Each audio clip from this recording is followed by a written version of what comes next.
limited for everybody. Bringing up this training that has seen what as facility managers emerged because of his leadership and the quality of the training. Hello everyone, good morning. My name is Anayo Onwaboa Victor. I'm a facility manager in one of the oil and gas servicing firm in Lagos, Nigeria. I just want to tell you how my career has been ever enrolling in masterclass with Max-Migold. It's been awesome, one quantum leap to another. When I started as early last year in February or so, I couldn't wait to put everything I've learned into action. Although I've been learning FM before, coming to Max-Migold,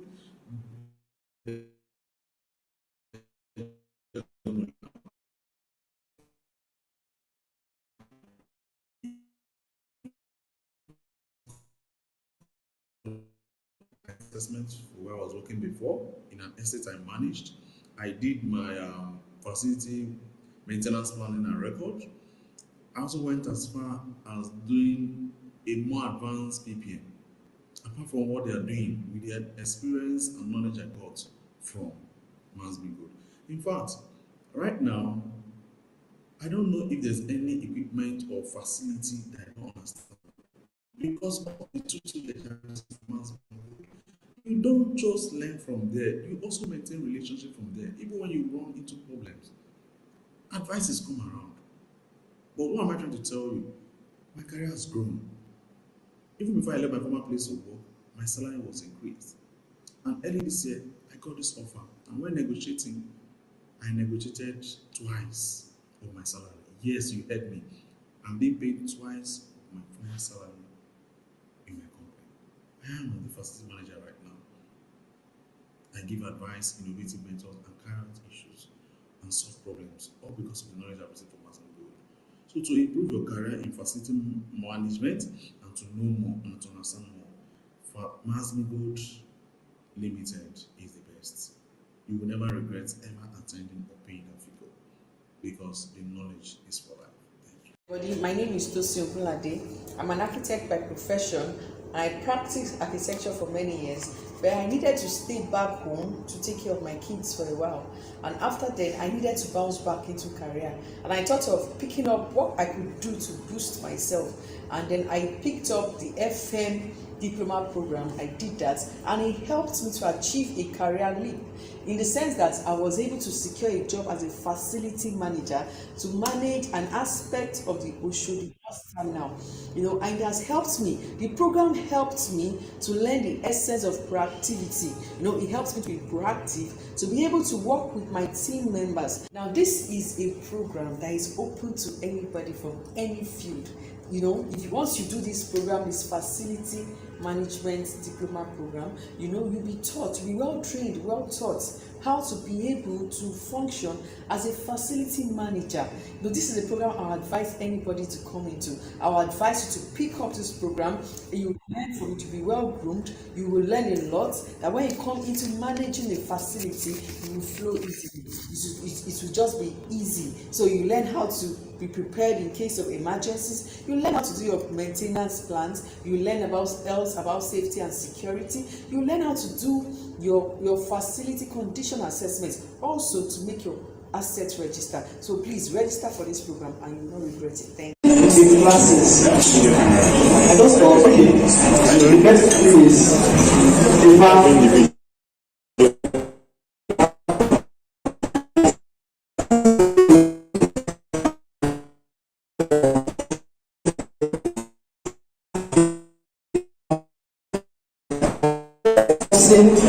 for the best people of the job or communication of the years.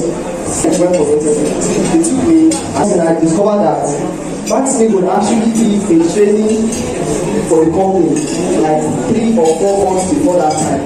So they were actually interested in me, seeing that I'm a product of Max-Migold.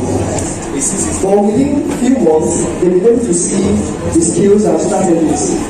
So I was deployed out of managing just the head office, but to oversee some other properties that were outsourced to other FM, where I do performance evaluations, call for inspections, and with that. I got jumped into facility management. I once worked somewhere. I was recruited as a market assistant. But when I got there, the facility manager left, and they just threw the role on me. But because I had good management skills, it was a little easy for me. I was pushing through it, they were giving me direction, I was pushing through it. When I left, people were calling, everything has changed. So I thought, facility management, this is a good one, I should be able to talk. So I saw Mr. Paul that, but I think it was on LinkedIn. And I said, okay, facility manager, it can't be that bad, let me just go. When I came for the course, I discovered that I didn't really know much. I didn't know anything at all. I was just giving through all this work. I learned a lot actually. I was really scratching the surface before, but that course, it was really intense. It was deep. I learned so many things. As the exam, I think I passed the first. But Mr. Paul, when we were talking, I told me that score is.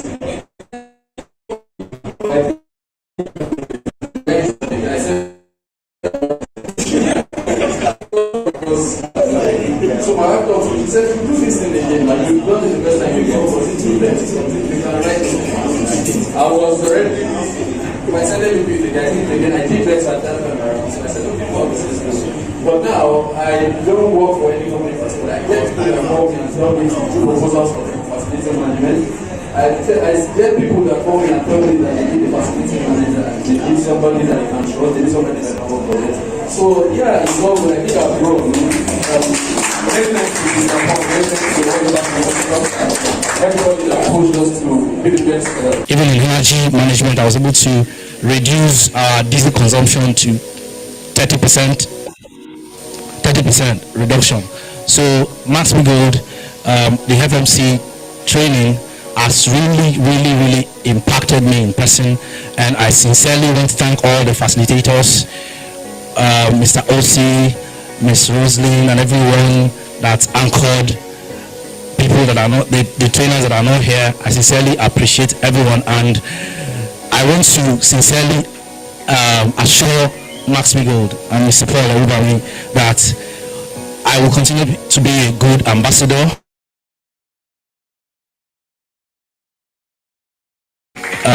The expected hand that he has projected. Thank you so much. Hello, my name is Michael. The FMT for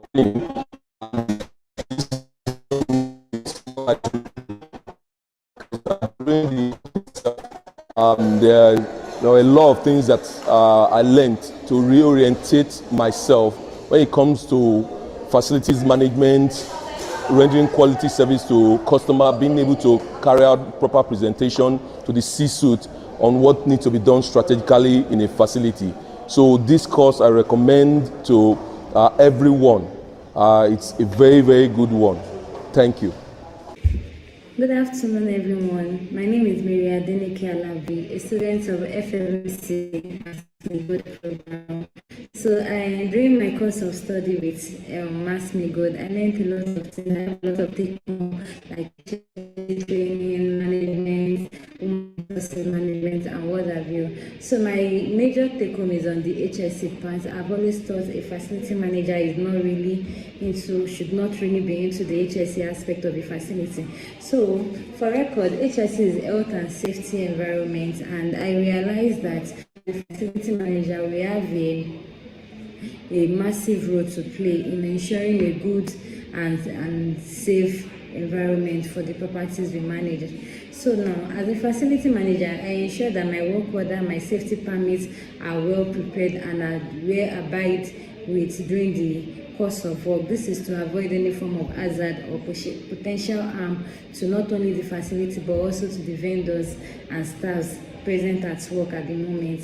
So that's one of my take-homes. So it's impacted me. The HSC aspect impacted me in such a way that I realized that the KPI of FM is also based on this HSC aspect. So it means that it's not something we need to overlook. It's something we have to always work on and ensure that it is being done. And also it helps me to manage my stress, so not just my stress and also the stress of people around me, so that when I know that this is what you have to abide by and you are not abiding by it, I can easily report. But when I don't state it that do this and you do it and there's a mistake, it will come back as an issue to my head or to any other person's head. So one of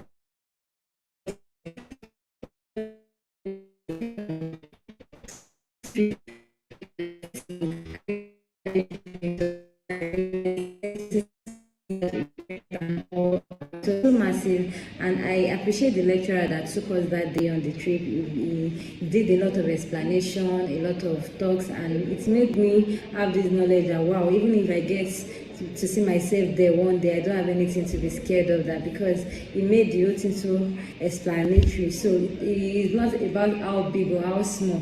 So I got to know that the people you manage also matter, not even the size of what you are handling. So it's a very nice experience. Thank you, Max-Migold. Thank you, Mr. Paul, for the training so far. Thank you, I appreciate it. Hi, hello everyone. My name is Saki Alexander Eniayo, and I am a facility manager at Digicon Victors Limited. And I am excited to share my experience with you about my training at Max-Migold Training Facility. In January 2025, I had the opportunity to attend a free one-day training section organized by Max-Migold, and it was a game changer for me. Like, I was so intrigued by the insight, I was intrigued by the knowledge that was shared, and I realized that I've been doing things the wrong way as a facility manager. I made up my mind in this program, in this training, that I was going to enroll for the full training, and I am glad I did. Like, I'm so blessed that I did. Now, over a period of 6 months, I gained invaluable insight, I gained knowledge and exposure in facility management. The training program was comprehensive, like it was well structured, and it was delivered by experienced professionals who have been in the field for years, like who are passionate about sharing their expertise. I appreciated the hand-on approach and real-world examples that helped me understood complex concepts better. Like, what stood out for me was the emphasis on practical skills and the opportunity to work on live projects, which gave me the confidence to tackle real-world challenges that I'm faced with in my place of work. Now, if you are an aspiring facility management professional that are looking to kickstart your career,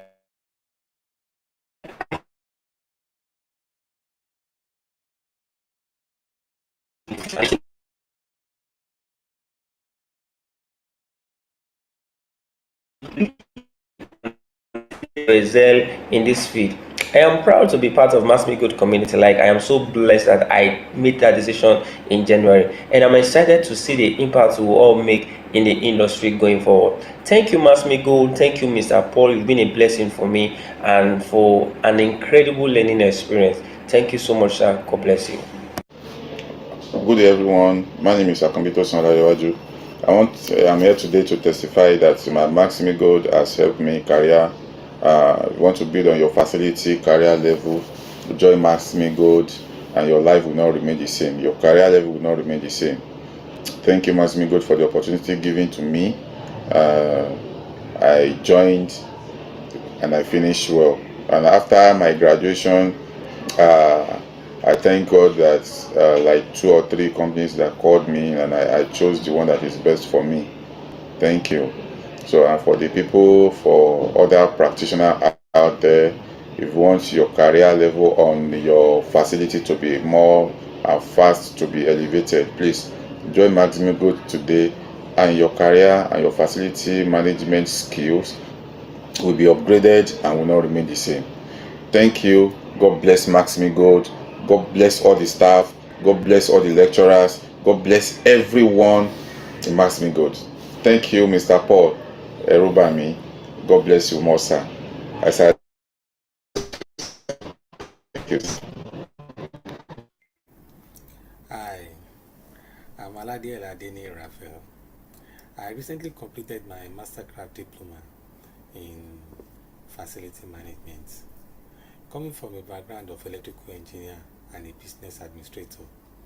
I was looking to level up my skills in managing modern facility efficiently. This program was a perfect fit. It combines hands-on training and a real-world strategies that I could apply right away. What stood out to me was a comprehensive curriculum. We dove deep into areas like building maintenance, energy efficiency, safety protocols, and sustainable practices. The instructors were industry experts who shared practical insights on how to optimize HVAC system or implement smart tech for smarter facilities. The diploma also covered soft skills like stakeholder communications, and it has been helpful in my role. Overall, it has transformed my reactive physics to proactive management. I now feel confident managing complex or handling complex facility operations. And it opened doors to better opportunity in. If you are passionate about creating efficient, safe, and sustainable spaces, I highly recommend Mastercraft Diploma in Facility Management. It is not just about the qualification, it is a career booster that will equip you with tools for success. I want to use this medium to appreciate Max-Migold. Thanks for this program. God bless. Hello, I'm Abdullahi Abdurrahu by name. I recently completed the facility management course with Max-Migold, and I must say it was an incredible experience. The course provided me with valuable insights and practical skills that have enhanced my ability to manage facilities effectively. I learned about specific areas of facility management that resonated with me, specifically the maintenance, operations, and sustainability aspect of facility management. The course materials were comprehensive, and the instructors were knowledgeable and supportive. I will say amazing people. What struck me most was the emphasis on safety and the importance of teamwork.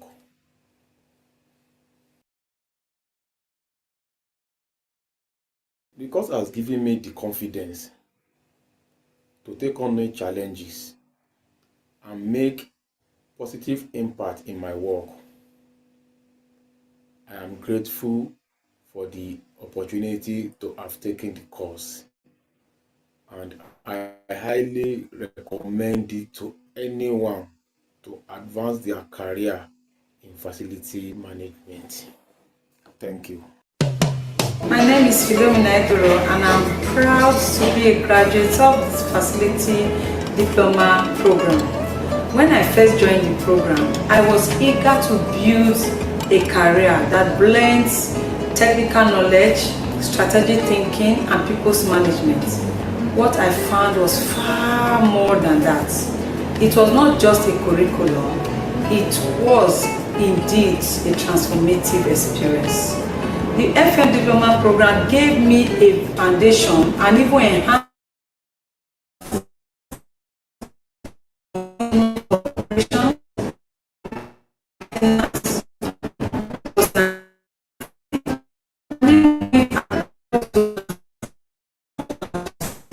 One of the major highlights for me was learning how to manage complex facilities efficiently, especially in today's fast-changing environment. The hands-on projects and even case studies help me to understand the real-world challenges of these facilities. And you know what? It also gives me the confidence to deal with them, to find solutions to these problems. Beyond the academics, the support I got from my facilitators, my peers, were incredible. They pushed me to think critically, to stay focused, and even be curious about certain things. Above all things, they pushed me to aim at excellence at all times. Today,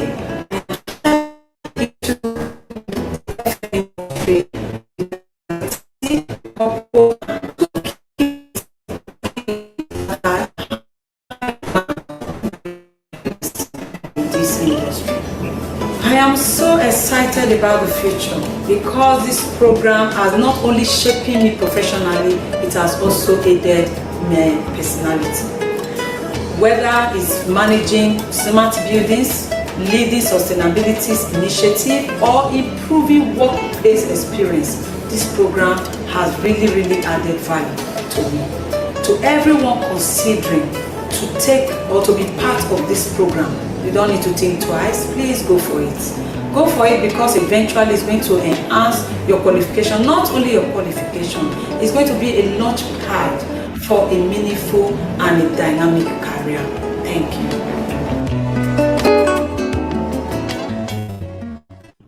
Go. Hi guys, so I recently completed the Facility Management Mastercraft with Max-Migold and I couldn't be more impressed. The curriculum is comprehensive, the classes are engaging, informative and easy to flow. I am excited to see that I achieved a distinction in this program and I am already seeing the benefits in my work. Thanks to Max-Migold team for a wonderful learning experience. Bye! Hi everyone, just want to share something that changed my career path. I transitioned to FM, deep down to me because I had passion to build, to manage and create a better spaces for people. So I decided to enroll for Max-Migold, FMC Facility Manager Mastercraft Diploma. I got to know them through social media, LinkedIn precisely, and I decided to enroll for the program.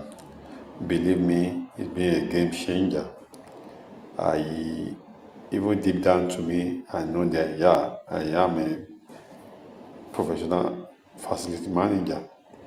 In the war times, in the way we talk, in the way we relate. And 3 months after the training, I had the opportunity to attend about 5 interviews, and I must confess, I did very well in those interviews. But then, we could not agree on terms and conditions. The one that gave me the job, the interviewer stood up and shook my hand that this is the professional we are looking for. And I want to tell you that's where I'm working presently. I'm managing a multiple sites for them right now. And it's a story changer. I must give kudos to Max-Migold under the leadership of Mr. Paul Erubami. Not only that, thereafter I joined a professional group on the platform and I was asked to talk about facility management, which I equally gave me opportunity that because of my presentation, there was also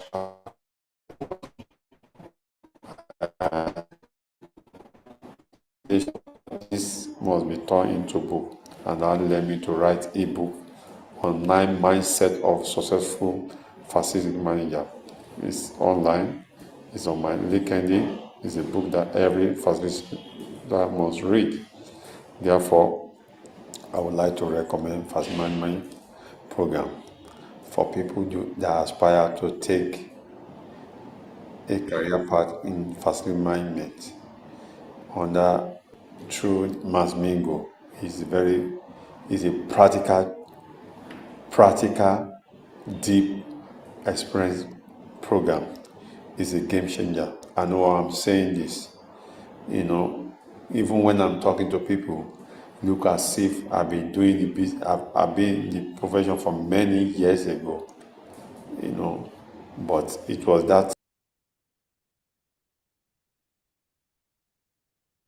Good afternoon, everyone.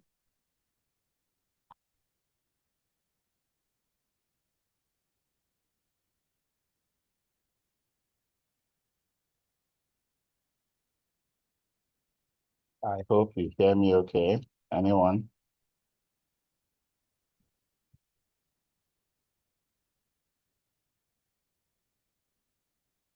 Guys, my audio coming through? Good afternoon. Good afternoon. Good afternoon.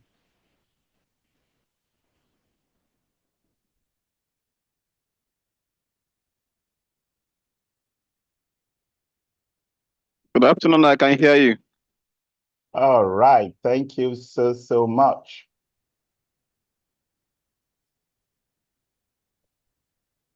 So it's another Thursday afternoon, and with me today. My name is Paul Erubami, and I am your host for today's FM Launch Hour session. We do this every Thursday by 1 p.m.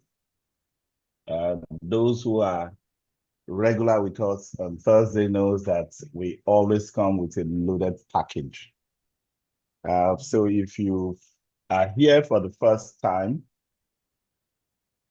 mark your calendar every Thursday, 1 p.m. to 2 p.m. for the Facility Management Launch Hour. Here we cover topics in career, in professional practice, in workplace productivity, and all the topics related to the built environment. So whether you are a facility manager, an architect, builder, engineer, working anywhere in the built environment, you want to be here every Thursday by 1 p.m. And on an ongoing basis, on a daily basis, if you are connected to Paul Erubami on LinkedIn, you will be receiving additional posts that will help boost your career. If you follow us on Facebook, Twitter, X, Instagram, LinkedIn, Max-Migold, you will receive additional content on a daily basis. We are that active. And if you stay with us, you will learn a lot. We have a channel on LinkedIn that we're always live on. So for those who are not on the Zoom app right now, you are either on LinkedIn Live, we are there live, or Facebook Live, we are there live, and YouTube Live. So LinkedIn, Facebook, YouTube, and Zoom, real time, every Thursday by 1 p.m. to 2 p.m. And if you take the time to scan through the content that we have uploaded on our YouTube channel, you will find several days worth of learning, hours and hours and hours of topical issues addressed, problems solved, and innovative ideas shared that can advance your career in the built environment. Our flagship program, the Facility Management Mastercraft Diploma, the January edition, the January batch has progressed. We are no longer admitting into that batch. That admission ended on the 31st of January. We are currently admitting into the April batch, which starts on the 13th of April. And this is calling on all those who would like to use the flexible payment option to start paying now. If you pay in February and March and April, you'll be able to join the April batch with a 3-month payment plan because you have to be paid up by the time the class starts. If you want to take the 6 months option, start paying now and you pay towards the August batch. So if you pay March, April, May, June, July, August, you'll be able to pay very flexibly um, to join the August batch. So whichever option you choose for the FM Mastercraft Diploma, all you need to do now is head over to maxmigold.com/promo. maxmigold.com/promo. You'll see the information on the chat on this Zoom. And if you are on all other platforms, you see that we've added notes to share the link to the FM Mastercraft Diploma landing page. And we encourage all practitioners, all professionals, all alumni of the FM Mastercraft Diploma to share the link, maxmigold.com/promo, with everyone in your network. Tell them about the career elevation, the opportunities, the growth, the added wisdom that propels your career right now. And I'm sure those who are around you and see your progress, we want to bring more people into the program. And I dare say that we have a very fantastic bonus that is going on. If you've done the program before and anybody you refer tells us you refer them, whatever amount they pay, you get 50,000 naira from that. That's straight up. In addition to the 5% discount we offer to one person coming on board, and then for group booking, 2 people get 10% off. 4 to 5 gets 20% off, and 5 and above get 50% off. In fact, the 50% is reserved for 10 and above, but as a special preference, offer to companies, especially facility management companies. Bring all your team in here and let us train them, for cheap. Because at the end of the day, we want professionals who are practicing to become better at what they do. They will tell the FM story better. They will magnify our profession. Okay. And for those who are looking for a career to establish themselves in facility management, is the opportunity. Don't let it slip by. Welcome. As I look forward to seeing you in the FM Mastercraft Diploma. The link again is maxmigold.com/promo, and you get all the information you need.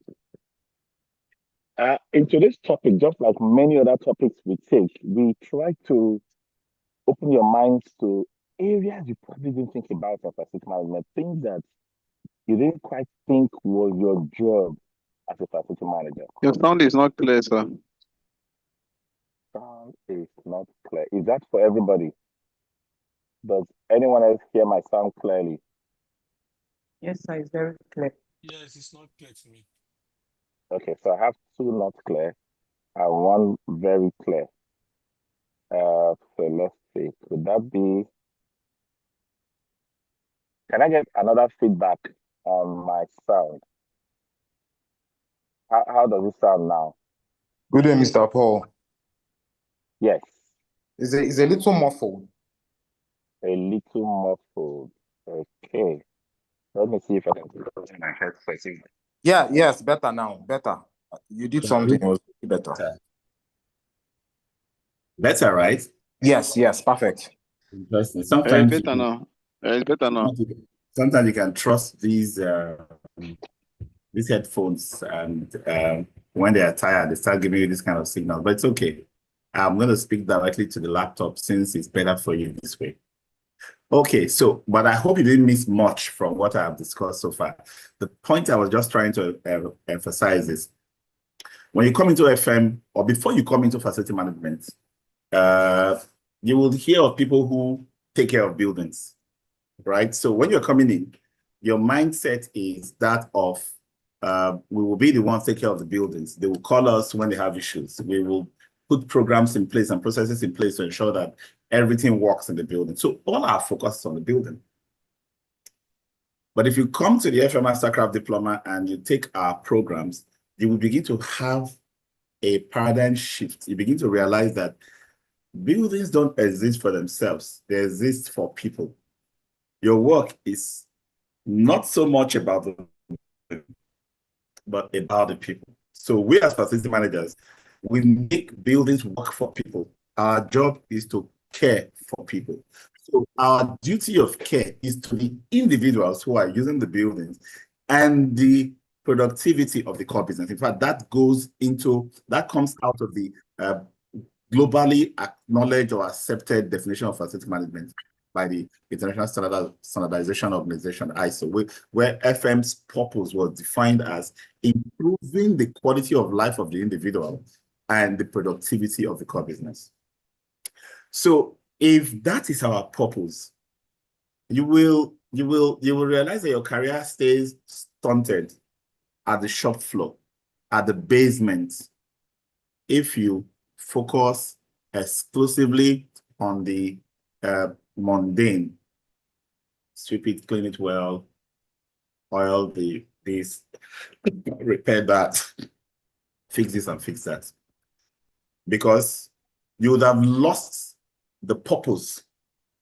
And without the purpose, you will not do all of those things you are focusing on, those mundane things, you won't do them right. You will still be arguing with customers. You will still be trying to bend your management to see things your own way. You'll still be having discrepancies, tussle with customers and managers in your organization because you will have a myopic view of what you are doing because you don't have a clue why you are doing it. Like I always say, why is superior to what? What is superior to how? If it's only how you know, because you've seen you work with people, they've showed you how it's done, and that's all that you know, you are missing the point in facility management. So in today's topic, the invisible hand of FM in employee behavior, the subtle side of FM, guiding people without saying a word. We are going to look at an elevation in our careers as FM.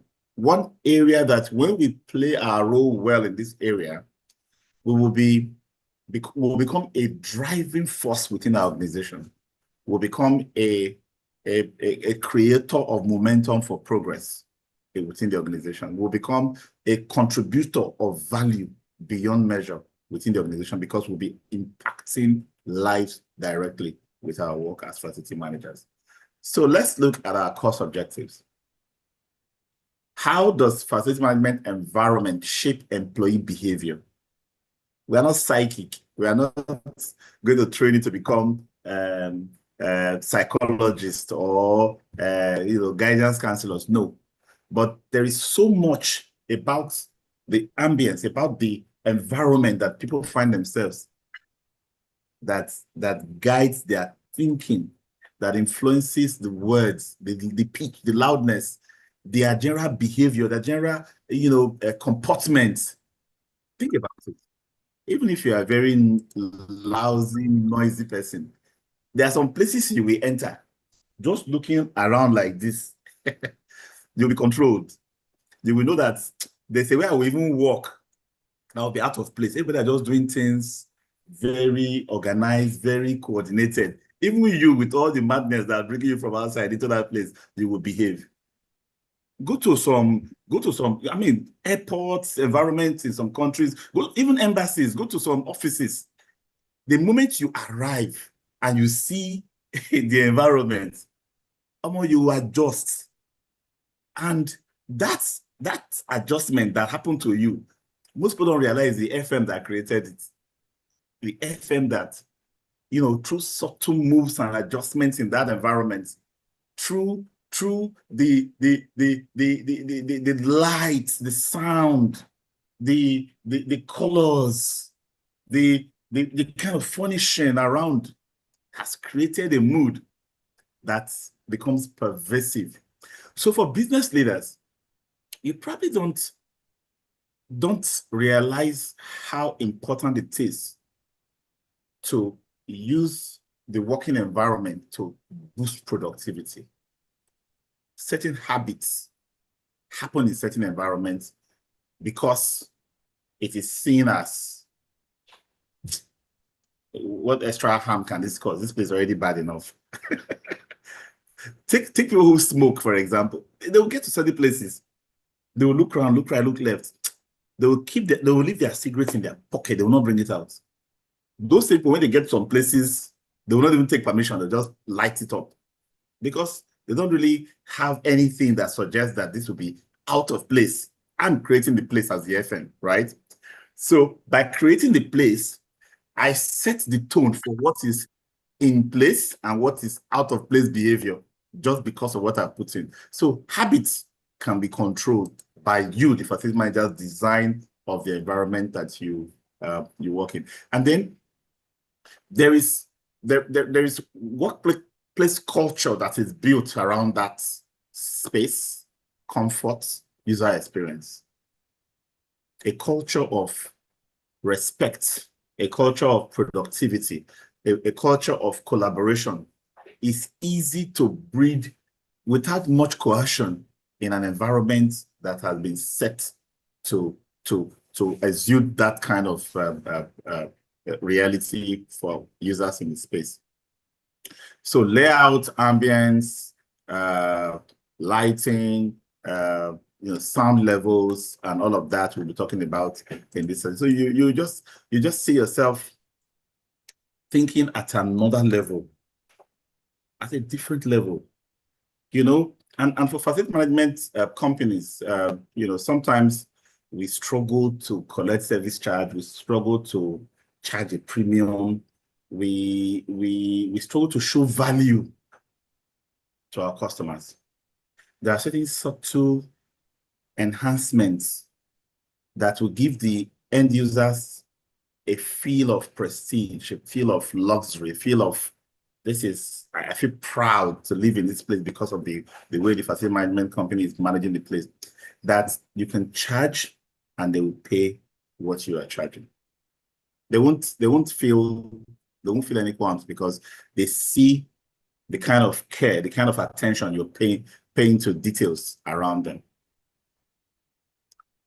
So what we're talking about is environmental psychology. Physical environments can influence human behavior. Physical environments can influence emotions. We've talked so much about how physical environment affects productivity. How being too hot or too cold will make you either lose focus, become fatigued, begin to think of other things that will not make you focus well and get the job done. But your decision making, if you read some psychology books, you'll find out that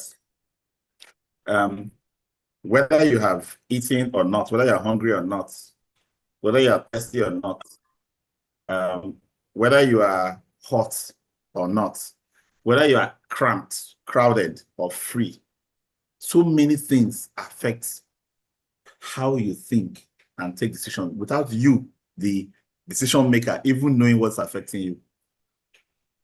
So for us today, we're just going to look at the aspects that affect us as facility managers, ways we can enhance our workplaces, become value drivers and productivity enhancers for our businesses and our organizations, and premium service providers for our clients if we are facility management companies providing services.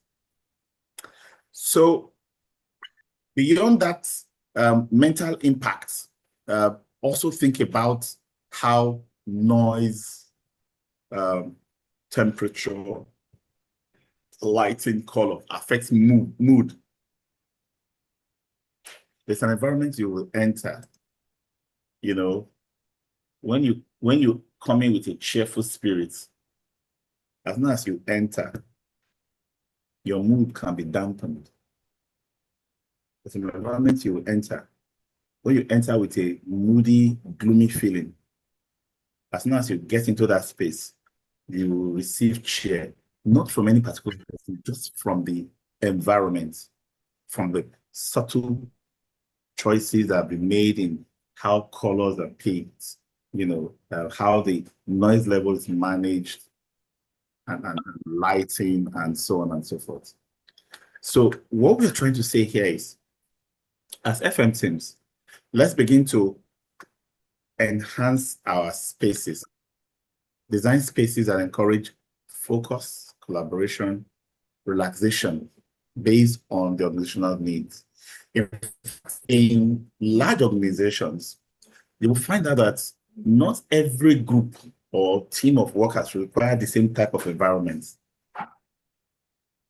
You as a facility manager need to study and see how they work, see what works for them, come up with some ideas, and then have a conversation with those workers to say what exactly will be best for you. Do you know that some teams will be in open offices and they can talk across table, you know, call a colleague's attention to something, they collaborate. That's how they work. Their environment is boisterous because they are bouncing ideas off each other real time. As an FM, create that environment for them. Let them be able to chit chat and get work going. In that same organization, there are teams that their tasks are a lot personal. They can even be working in a group task, you know, like people working in developing B models, electrical, architecture, structural. They're all working in different aspects of a platform. They may all be in the same room, but they are not making noise because each person needs to think. Take a legal team, for example. Drafting. You may all be contributing to the same, legal drafts and putting notes. Somebody else is adding notes. We are all working on the same thing, but we are not chatting across the room because we all need to be focused. We all need to have our minds, 100% on what we are doing. Design teams, engineering teams. There are different things that makes work productive for one team that becomes unproductive for another team. So your approach to providing spaces should be, what is the best environment that you need to do your best work? And what is the best environment that you need to live your best life? That's what we ask.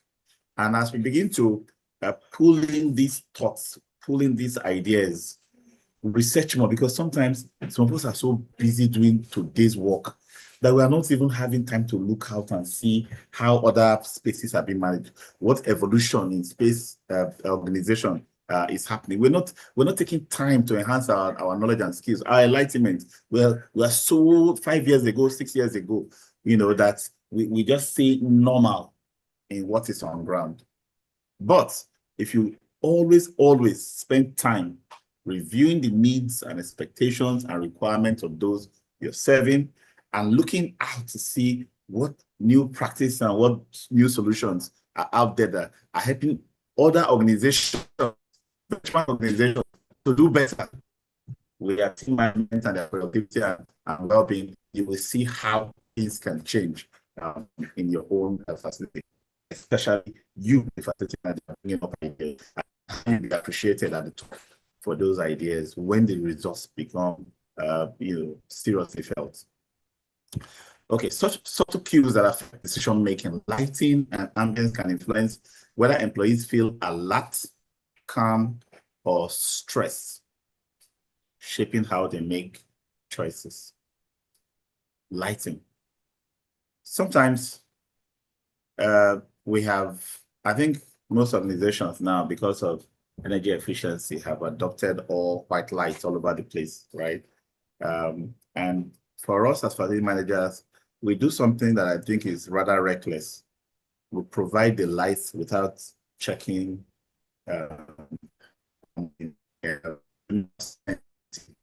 we just put it, and I think I can say for this ball here, this LED light was 10 watts. Let's replace it with 20 watts. But it was 20 watts, let's replace it with 10 watts. There's no other analysis around it other than this is the convenient one, this is the cheaper one, this is the brand or make available in the market. Everything is tied to Naira and Kobo and tied to convenience, getting it done quickly, efficiency. Very little attention is paid to the end user's well-being. Eyes can create a lot of pressure in the brain. when the light coming in is too bright. It can also be a problem when you are trying to see and read text, for example, and the light is too dim. So how do we determine what light is suitable? There are benchmarks for luminous intensity. There are surveys we can do, using, I put the setting lights and I get the users to compare between this level of intensity versus that level, do some kind of survey and decide on what is comfortable. Sometimes you are trying to, do some work on your keyboard, and there's this reflection. There's this light coming out on the keyboard from your overhead or ambient light that is inconveniencing the eyes. But those who realize, they don't even know something. And many people don't realize how that is affecting their productivity. They will not even think about it. When you come to this kind of activity, it will look as if it looks like this one don't have work to do again. The problem you have at the basement, to the generator and the sewage plant, is it all finished? That you are now looking at how bright and how dim our space is. But again, once you solve the basic problems and you start elevating yourself as an FM to become a business leader, a productivity enhancer, a quality of life promoter in the organization, that is where you elevate yourself to. And that's why you see some FMs can start from maintenance, become facility managers, become admin, general services, or HRO, or even business support services directors. You can climb into the C-suite if you fix the mundane, the day-to-day building assets-related issues, automate, fix, repair, standardize steps for getting things done. You sort all of those out. I start thinking about how to enhance the organization. Your language changes. Let's come and screw that into the wall. Your language changes to how can I and this kind of sessions, because sometimes directors will come, we want to do this, want to do that. Those initiatives can be ideas that can come from your look at the productivity of the organization. HR will become your friends, and over time you can become bosses of HR leaders within the organization because of your elevation to strategic thinking. Color cues can guide emotions and reactions, encouraging creativity, focus, or urgency. Spatial layout subtly directs movement and determines whether people choose collaboration or isolation. Noise levels and sound cues affect concentration, patience, and how people respond to situations. Scent and air quality can impact mood, comfort, and cognitive clarity, influencing daily decisions. Let me start with color cues. Sometimes I go into some work environment and the place is dingy, like dark and almost dreary. Most workers they don't know how that affects them, but it does affect them. Not a single decoration, not a single focus on anything, just get you a desk and chair and a computer and get to work. However you get there, whatever you can do, anything goes. But for productivity to be enhanced, for quality of life to be elevated, you need to think about the color of light, the color of your environment, the windows, the walls, the furniture, a mix of colors. There's a whole research you can do on color choices. Of course, we'll want to stick with what our brands recommend, but us as facility managers should also do some research on colors that can enhance productivity and suggest that to management, especially for our buildings. Then spatial layouts. What spatial layout is, when you put furniture is in place. Some desks are facing a wall. Some desks are facing each other, right? There are two different things you are communicating. If you put a desk face a wall, it says mind your business. If you put a desk face each other, it means let's collaborate, right? And then the path that you weave as secondary circulation within those spaces can lead to people actually seeing each other face to face and saying hello to each other in the workplace. You see how you can use space to create a culture within the organization. Many years ago, I in the UK, we go into IKEA and we realized that IKEA had carefully planned, they'll have a shop, I'll call it a shop, but that is massive. It could be 30,000 square meters, like massive layout. And you know what they do? You can enter from here and you come out at the other end. In fact, if you don't have strength, don't go into IKEA. And you know what they do? The walkways are carefully snaked. That walkway that takes you in is snaked in such a way within the complex that they give maximum visibility to thousands of items. So go into an IKEA, store. You don't want to buy anything. Okay, let's see how far you go. Let's see how you go from one end to the other end and come out without buying something.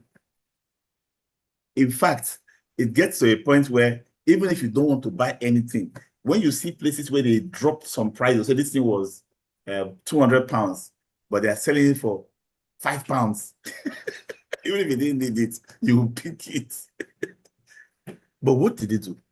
They use special layouts, that's carefully, psychologically designed layouts to force business. That £5 you item that was discounted because you were exposed to it. And that same thing happens within workspaces. You could make people easy to talk to each other or mind your business throughout the organization by your layout. Let's talk about noise, sound cues. Have you ever tried to read a page on screen or try to understand it and you see yourself doing it 2, 3, 4 times? It could just be the noise. I see in some environments where it's an open office environment and there's no control of noise. People are just doing their thing in that space and somebody is trying to concentrate in that space. I see some people just pretend like, oh, I'm really busy. Somebody's phone ring. You think he's still busy? It's a lie. He's pretending now. Person picks the call and start answering the call loudly. It happens in most offices. Virtually everyone else are frozen mentally. There's only one focus on that conversation, unless you get to a point where the conversation is not something you should be interested in, and you might want to consciously pull yourself back to what you're doing. But even if it's 10 seconds, 20 seconds that takes, that's productivity loss. I worked in an organization where there was a strict rule that if your phone rings out loudly, you will pay a fine. So TGI, thank God it's Friday, funds will always come from the suckers in that organization.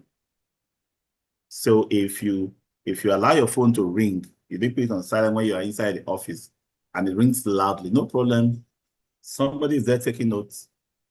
Your bill is sent to you and HR is copied so that if push comes to shove and you do not pay up, they'll deduct it from you. Everybody supports it because on Friday, we always had a good time. Somebody has to pay for Friday's expenses, and it was working very well. But the point is, that environment needed people to focus and get work done. In some organizations, across the world, they begin to even use sound generators. You know, at one point, I found that a bit curious, right? That when there's so much noise, you know, like a marketplace, and you want to concentrate, a scientist found out that if I create a white noise around you, it will help muffle out the other noise, and that's all you'll be hearing. So something just playing subtly around to help you concentrate. I think the jury is still out there. If that investment is worth it. Many organizations that invested in it, I don't think they renewed it or continued with it. But a lot of organizations globally are still, you know, going that route. But can we have segregation of this team can work in noise, this team cannot work in noise? This is what they want to do. This is how they can do it. Noise levels has to be controlled. And let me say this, especially for noise and lights, ladies and gentlemen, as a facility manager, have simple measuring tools for this tool. Your phone can have apps that can measure the ambient noise level and the luminous in the intensity, light intensity in that environment, so that you have a record of what the condition is. At Max-Migold, we're working on a project now to have a composite sensor that we can install in every space, in every room, in all kinds of organization and spaces, that can pick up noise level, can pick up light intensity, can pick up particulates and dust in the air, oxygen and CO2 level, and also act as a smoke sensor, including humidity level and temperature in that space. Because that is what we need to know the condition the people we are providing services for are in. Right now, there are a few sensors we use here and there, but for me to capture all these 7 or 8 items, I probably need about 3 or 4 such sensors right now in every space. You know, it would be beautiful if we can complete that project and come up with something that can pick all of this, and you can see it in a dashboard, right? So you don't wait for somebody to come and tell you, oh, this place is hot or this place is too cold. You can even set triggers that will alert you to say the noise level has gone above the desired noise level in that environment, and put in something. I mean, some organizations have, a drum. You know, if that kind of trigger says, oh, the noise level is too much, somebody will just go and blast that drum. Everybody knows that it's time to keep quiet. The noise is too much. For some, they have subtle cues built into computers, things that can bring a notification on your computer to say this or that, just to control the environment, control the outcome. Because at the end of the day, it's productivity and well-being we're going for. So people are just in such environments, trapped and angry. At the end of the day, when people have closed from 5, it's when they now do their best work, and they waste the whole of 9 hours. They're angry every day, and nobody cares. Nobody can deal with it. You, the facility manager, can do something about it and remove this problem for your organization. Let's talk about air quality and scent, how it impacts mood, comfort, and cognitive clarity. Just recently, I wanted to invest in some fragrance, office fragrance, for a facility we are managing. And then I asked the fragrance suppliers. The prices were quite high, and I felt, if it's luxury environment, we can afford it. But when I asked for the safety data sheet, I was shocked to see what people are breathing in the name of fragrance. Many facility managers are not checking the safety data sheet of the chemicals you are pumping in the air all around your facility. It's shameful, embarrassing, because we are creating a group of sick people infecting our buildings with sick building syndrome by just spraying those things that they scent well. What do you know that you are spraying? In fact, for some facilities, they no longer care to clean properly. Cleaners just come in there, mop the floor with some brown liquid they call washing water, and spray air freshener all over the place. And then there's the one they spray on furniture that has that strong smell. Spray it all over the place, rub it with some rag, and you see all the patterns all over the place, and they say they have cleaned. And that's one of the first things I ban when it comes to cleaning. Don't spray any chemical. Don't put air freshener into the water. Don't just clean with soap and water. Ventilate the space. Let us have fresh air for a start. For goodness sake, that is where health starts from. So if you now want to have any kind of fragrance, check the safety data sheets that there are no poisons in those places, irritants. And many don't realize that these things affect mood, comfort, and cognitive clarity. In fact, in one of the facilities I worked in earlier in my career, brand new facility, clean, fine, beautiful, top range construction and delivery. But every day I'll be falling sick inside that office. Fantastic position. I had a secretary in the outside office, I was in the inner office, and it was always a case of going to my office and within 2 hours, I'll be down. Nausea, headaches, sometimes even fever. Not malaria. I treated malaria, went to doctors. In fact, in some instances, between the drive from the office to the hospital, I'll feel better. But then I will explain all the symptoms. Trust our doctors. More drugs, more drugs. What was I suffering from? I was suffering from lack of oxygen in that space. You know how it is when air conditioners are working?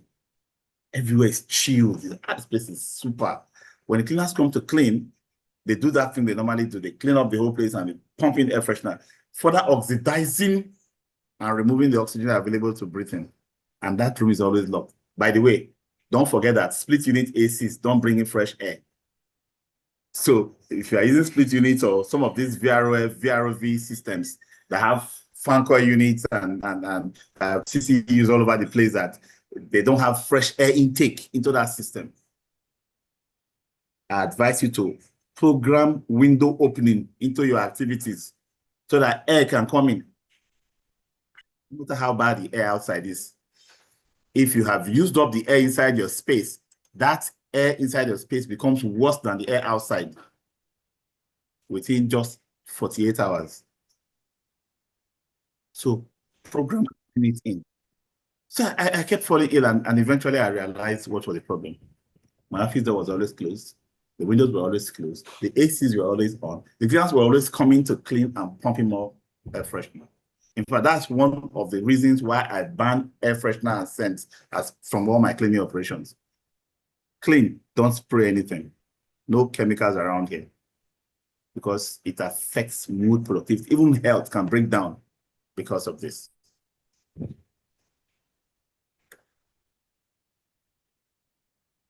Okay, I see a hand up. Shay, you can go ahead.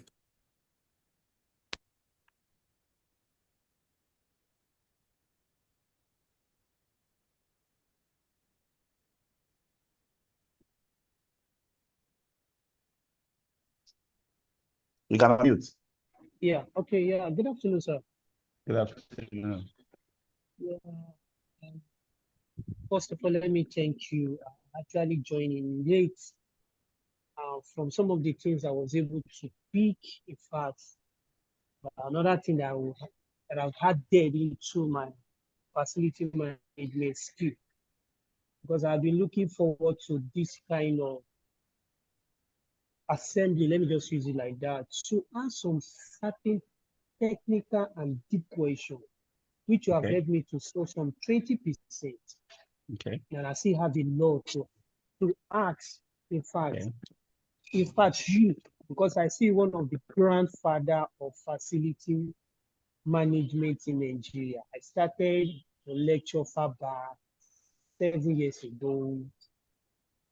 Okay, let You're me always just put that welcome. one aside. Yeah. So, Mr. Paul, you said something which I actually really buy the idea when it comes to infrastructure, when you are not having proper infrastructure, perhaps before the facility for men, maybe the builder, the developer, they have some errors, structural errors, which actually affects the performance of facility manager. And these are Yeah. part of the experience I have in the past. You said it in a nice way that I never even have that idea that yes, some of the symptoms I was having there is it has gotten to a mental stress. When in situations you are trying to do everything to bring a proper engagement between the complaint, the facility management complaint, and the resident. Let me just use the word the customer or the client. But at the end of the day, you are doing everything, you are collecting your service charge. But when it comes to maintenance, sir, the facility management company having a lot of drawback. And you were able to help me to sort that out, how it affects facility manager. But from that initial stage, sir, yeah. but anytime I'm having interview with most of the companies that want to employ me, I also ask questions based on the experience I've had so far on this field.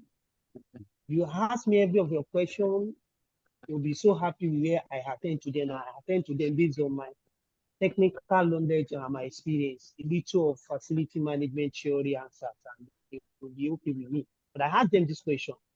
They should give me the percentage of how proactive they are when it comes to maintenance. Okay, Jay, I will take a few minutes to just wrap up my presentation. And then I would like you to chat me up. My number should be on the chat. If it's not there now, I'll ask Max-Migold team to put my number there, the 080 number. So you can chat me up and I can give you some specific guides, right? Okay, so let's get back into this conversation. I've talked about light, I've talked about scents, I've talked about noise. I'm not sure I should spend so much time about temperature. This morning I came to the office and I was so looking forward to getting many things done before I get to the lunch hour time. Only for me to get here and there was no power. And I started thinking, in fact, I sat down to work, but I couldn't concentrate. But luckily for me, the power came on. When there is heat, you will already feel the confusion setting when you are trying to work in that environment. The same thing applies to too cold environments. In fact, while I was stressing over the trying to work in the heat environment, one of our vendors, a white lady came in and said, "Oh, I don't like AC. I like it when there is no AC." All right, I can work better when there's no AC. But in every environment, you need to know what the users require to get their job done in terms of temperature. We always are supposed to have, for every organization or every team, a benchmark temperature. People don't know what the temperature is when they come into an environment. If you just walked a set of flights of stairs up and your body is warm, you will say this place is hot. Somebody who has been sitting down there for 4 hours, we say the place is already too cold, right? So you need to set up a small means, a visual means of knowing what the temperature is. So that if I walk into that space and my body is hot, and I see that the ambient temperature there is 23 degrees or 24 degrees, and I know that this is the benchmark ambient temperature for our organization or for our team, I will wait for my body to cool down. I will not go and look for a way to drop the AC temperature because I know what the temperature is, and there will be no arguments. So that's a practical approach we as facility managers can use to manage temperature.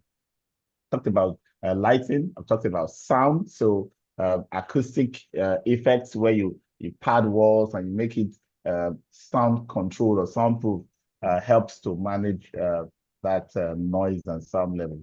Let's talk about ergonomic. Ergonomic design is working to fit the way the human body is structured, naturally, biologically, divine creation made man in a particular form and frame.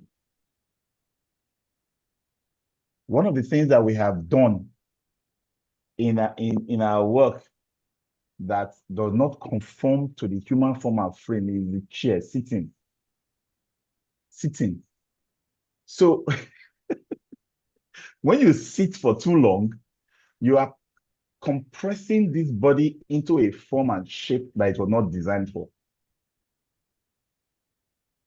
So that's what make researchers and industrial engineers to come up with ergonomic principles, where sitting up, having a support at your lumbar to prop your back in, having a support at your neck to support your head, having your hand at a certain height, having your screen at a certain height, so that you are not doing this or doing that for too long. As facility managers, look at the environment, look at people around you, look at your work environment, and ask if people are in shapes, positions that makes work. Even cleaners.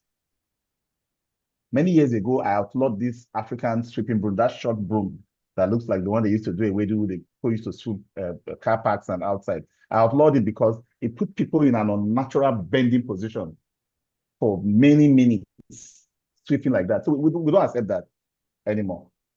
You have to use a brush with a long handle, right? And a packer with a long handle. So people can actually stay erect and still be able to sweep.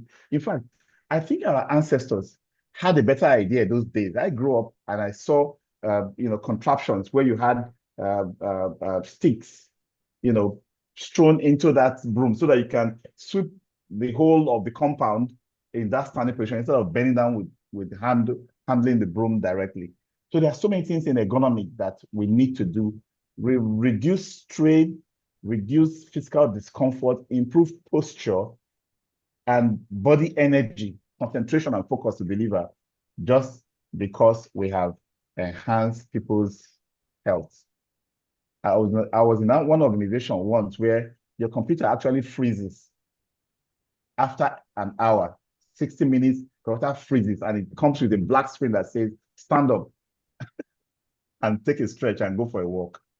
Imagine that happening to you 8 times during the day, that you are forced, it freezes, black screen, whatever you are doing, suspended for 15 minutes. Get up, stroll around, notice your neighbor.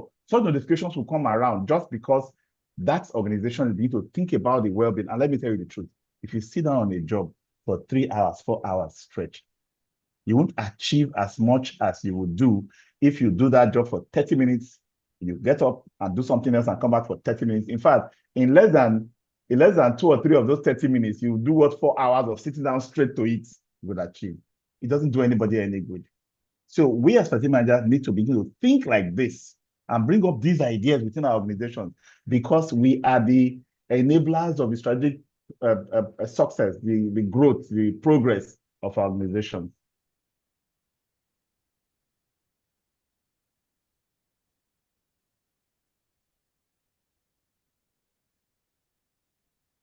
Temperature can be a big problem. I don't know about you, but for me, if I want to do my best work, I need to have the right body temperature. Sometimes I wake up early in the morning between 6 and 9. I don't want the office cannot do for me. I just go downstairs in my home office and do a lot of work. Have the right temperature, have the right environment to get the job done. Layouts that encourage collaboration or focus. There are some layouts that are activity-based. You lay it out so people can actually come there and hang around each other and see each other's faces and have conversations. Movement patterns and how they guide interaction. If that's your objective, you can set up furniture and create work paths that enhances or enables that kind of movement. And then cleanliness. This is the first thing that people see in the environment. When they say, what does facility management do? The first thing is cleaning. If you're not doing it right, forget it. And for some, it's all about dumping chemicals all over the place. From detergents, strong smelling detergents, to bleaches, to this is what I hate most, disinfectants. And why do we pump up those environments? Just creating the mug out of your work environment, thinking you are doing something good. And there's something I tell cleaners. If you're cleaning and the water becomes brown, you're mopping and the water becomes brown, the next activity with that water is painting. It's no longer cleaning. So I don't understand why we condone certain bad practices. We just allow it out of mental laziness or what? Set processes in place. If cleaning is done right, everybody will be healthy, everybody will be happy. There'll be no issues. And then your maintenance, there's what we call broken glass syndrome, broken window syndrome. Small thing happens, something cracks, something shifts, something shakes, and they say, leave am first, make we manage am. It never square reach. It never square reach. So that will be problem. Leave am first, it never break. Let am break well, maybe we know say people don't come. Can we proactively manage maintenance in such a way that we don't allow anything to break? We don't get used to, it's still working a bit. It's still working a bit. Continue using it until it fails totally. No, because when we act timely, we show our users that we are focused on maintaining standards. Maintaining standards. In fact, our work is to provide a user experience that is top notch. So there's really no chance for giving somebody somebody to observe something negative or something broken. And I dare say that if somebody observes something broken in your facility, that's a failure that you have to work to correct. So don't. You should be the only one that sees that something's about to fail. You fix it, you tweak it back, you do your maintenance to ensure that that standard is maintained throughout. And then now we're in the era of technology. We're in the era of technology. I just talked about the ones we are working on in Max-Migold. There's a lot ahead for us in technology that will be coming out, one by one as God gives us the grace and the resources to roll them out. But we can now understand what is happening to each person in our space that we're managing. We can understand what they are feeling. Whether they talk or they don't talk, with sensors now, we can know when somebody is ill in so and so room, in so and so floor, because we now have sensors that can tell us the person's body temperature. Whether the person complains of illness or not, we can go and say, hey, bro, see, it's time for you to go and get checked. You can't be around here because your temperature is too high. How did you know? Sensor. I'm not spying on you, but the sensor has spotted somebody in this desk, in this layout, that the temperature has risen beyond a certain temperature. So we can add technology to enhance all of these strategic positioning I'm talking about.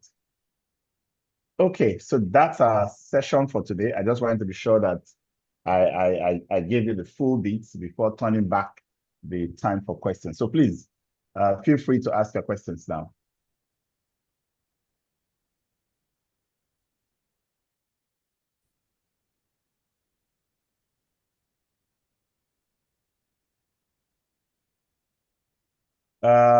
Well, I'll take just one. Innocent, go ahead. I just realized it's 2 o'clock. I think I got carried away again. All right, go ahead, Innocent. Be quick. Good afternoon, sir. Good afternoon. Please, I want to tell you thank you for this session. Mine is an experience which I had yesterday. Actually, there's a hotel by which our company is for accommodation. So there was an observation I had when I go back home yesterday from work. It's specifically about my door handle.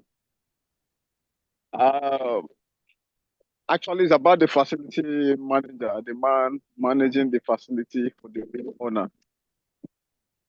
I want to ask: is it the responsibility of the customer or the client to pinpoint some defects on the facility and relate it to the manager, or is the manager's responsibility to go around this facility to see if there is one or two defects on those facilities and correct them Innocent, what do you before the think? customer What do knows? you think? From what we have been talking about, what do you think is the answer to your question?